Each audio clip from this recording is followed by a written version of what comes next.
안녕하세요, 블랙선입니다. 자, 올해 첫 FOMC 회의가 끝이 났죠. 시장에서는 25bp 인상을 예상을 하면서 회의를 지켜봤고, 그와 더불어서 이 파월의 입에 주목했던 하루였습니다. 다우지수는 0.02% 상승을 했고, S&P 500 지수는 1.05% 상승, 그리고 기술주 중심의 나스닥 지수는 2% 오르면서 마감을 했습니다. 자, 보시는 것처럼 장 막판에 급등을 보이면서 상승 마감을 했는데요. 상저하고를 기록한 거죠. 의미 있는 반등이었다고 생각을 하고요. 시장은 이미 금리 인상의 끝이 머지 않았음을 인지하고 있는 것 같습니다.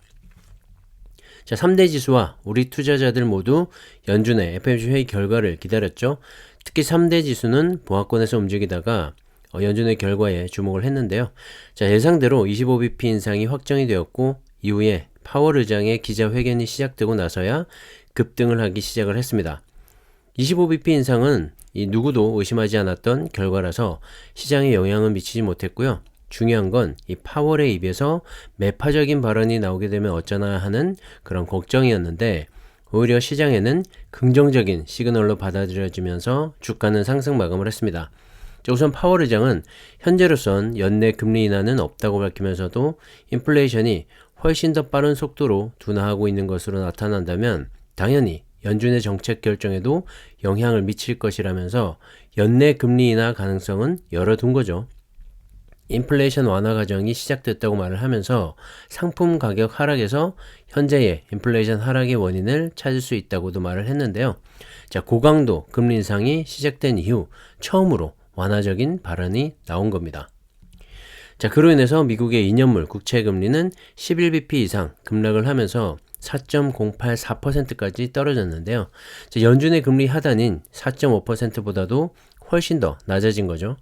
자, 시장은 이 파월의 입을 또 한 번 믿지 못하는 것 같고 국채 금리는 그것을 바로 보여주고 있는 것 같습니다. 자, 10년물 국채 금리도 3.387%까지 떨어지면서 올 한 해 연준의 비둘기파적인 모습을 기대하고 있는 모습이었습니다.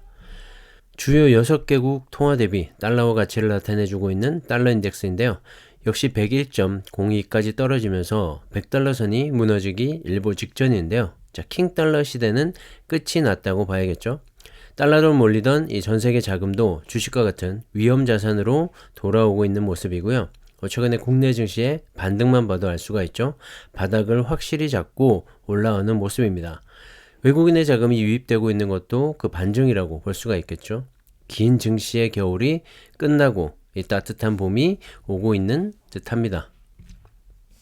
연준의 FOMC 회의 결과 이후 시카고 상품거래소의 패드워치에 따르면 다음 달이죠. 3월 22일 이 연준의 FOMC 회의에서 25bp 인상 확률이 82.7% 그리고 금리 인상을 하지 않고 유지할 확률이 17.3%로 전날에 85.3%와 14.3%와 비교해보면 유지될 확률이 다소 높아진 걸 알 수가 있습니다. 오르지 않는다는 거죠.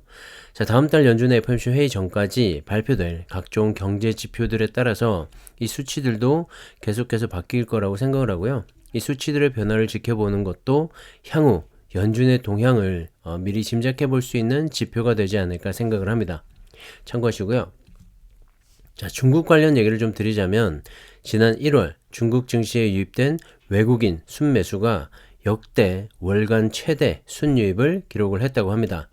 특히 1월달 거래일은 춘절 연휴로 인해서 16일에 불과했는데요. 자, 순매수 규모는 1413억 위안, 하나로 약 25조 7618억 원으로 지난 2014년 심청과 상해 주식시장이 개통된 이래 월간 최대 순유입을 기록을 했고 1일 100억 위안, 하나로 약 1조 8천억 원 이상 이 순매수한 거래일이 처음으로 5거래일까지 늘어났다고 합니다.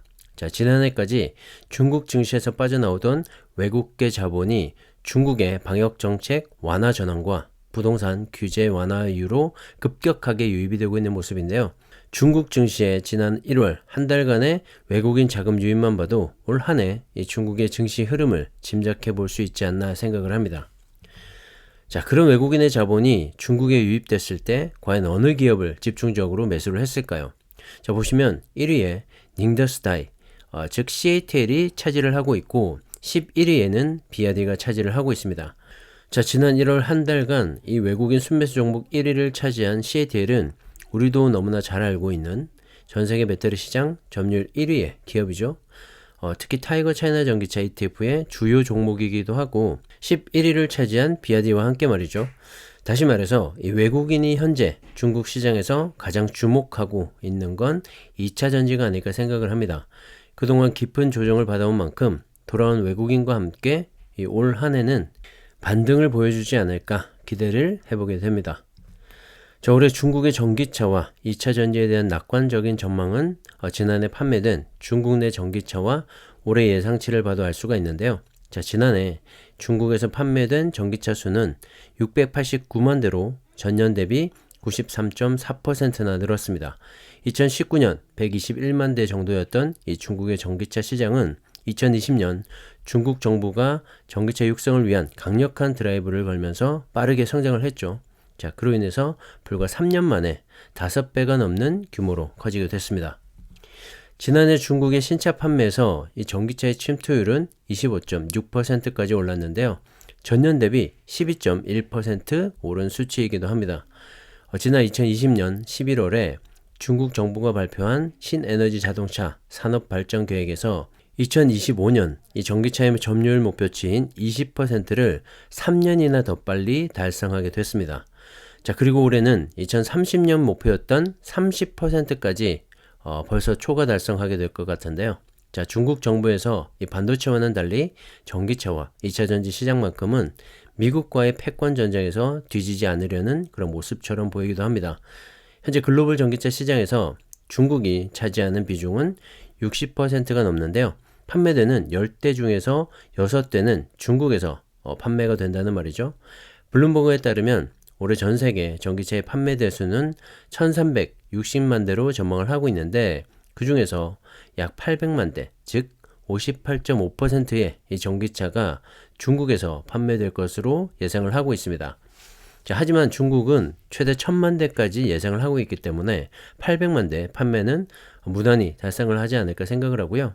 작년 한 해 동안 중국의 코로나 봉쇄로 인해서 움츠렸던 이 중국 경제도 코로나 해제와 함께 다시 한번 날아오를 수 있지 않을까 생각을 합니다. 자, 중국 전기차 시장의 급성장에도 불구하고 현재 중국의 전기차는 중국 내수용이라는 인식이 강한데요. 자, 최근에 그런 인식을 불식시킬 만한 그런 자료가 나왔습니다. 자, 중국의 전기차가 중국을 벗어나면서 지난해 중국 자동차 수출량은 전년 대비 54.4%가 늘어난 311만 대를 기록을 했다고 합니다. 특히 독일에 261만 대를 제치고 전 세계 자동차 수출 2위를 기록했다고 하는데요. 역시 전기차가 그 역할을 톡톡히 했다고 합니다. 전기차의 수출 물량은 120% 급증을 한 68만 대를 기록했는데 그 중에는 물론 이 테슬라의 전기차 27만 대도 포함이 되어 있다고 합니다. 자, 이렇게 중국에서 생산된 전기차의 수출은 앞으로 더욱더 늘어날 전망이라고 하는데, 자, 그렇게 되면 그동안 움츠렸던 이 중국의 전기차와 2차 전지 관련 기업들도 다시 한번 기지개를 켤 수 있지 않을까 생각을 합니다. 자, CATL은 중국 내수용뿐만 아니라 최근에 독일 튜링겐주의 첫 번째 해외 공장이 드디어 본격적인 양산에 들어갔다고 하는데요. 현재 14GWh 규모의 이 배터리 생산 능력을 오는 6월 24GWh까지 확대하기 위해 당국의 승인을 받을 예정이라고 합니다. 자, 유럽에서의 입지를 더욱 늘려가려고 하는 거죠. 자, 뿐만 아니라 헝가리에 건설할 예정인 100GWh 규모의 이 배터리 공장까지 완공이 된다면 CATL의 유럽 지역 공략은 앞으로 더욱더 탄력을 받지 않을까 생각을 합니다. 참고하시고요. 자, 최근에 포드와 이 CATL의 합작법인이 미국 버지니아주의 반대로 인해서 무산이 되고 말았죠. 자, 북미 시장에 진출을 하려는 이 CATL의 계획이 정말 쉽지가 않은 상황인데, 자, 이번에는 미국의 미시간주에서 포드와 CATL 간의 배터리 합작사 유치에 나섰다고 합니다. 자, 어떻게 될지는 사실 좀 더 지켜봐야겠지만 그래도 CATL의 이 북미 진출 의지는 다시 한번 확인을 한 것 같고요. 자, 미국이 안 된다면 멕시코나 캐나다도 있기 때문에 앞으로 CATL의 이 북미 시장 진출 관련 얘기도 눈여겨봐야 할 것 같습니다.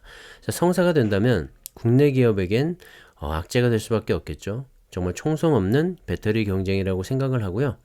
자, 향후 10년간 전 세계 산업을 좌지우지할 다시 없을 투자의 기회라고도 생각이 듭니다. 타이거 차이나 전기차 ETF의 주가 흐름인데요. 최근에 반등을 좀 보이다가 다시 조정을 좀 받고 있는 모습이긴 합니다. 자, 그래도 앞서 말씀드린 것처럼 1월 한 달 동안 외국인의 자본이 유입이 되면서 이 증시 상승이 일어난 것으로 보이고요. 최근에 국내 2차전지 관련 기업들의 상승세가 눈에 띄는데 중국도 서서히 기지개를 켜지 않을까 생각을 합니다.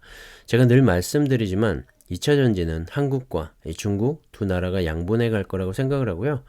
둘 중 어느 한쪽에만 몰빵하지는 마시고 각자의 투자 성향에 맞게 비중을 잘 조절해서 투자하시면 좋을 것 같습니다. 자, 차이나 전기차 ETF 때문에 걱정이신 분들은 제 영상 참고하셔서 투자하시면 좋을 것 같고요.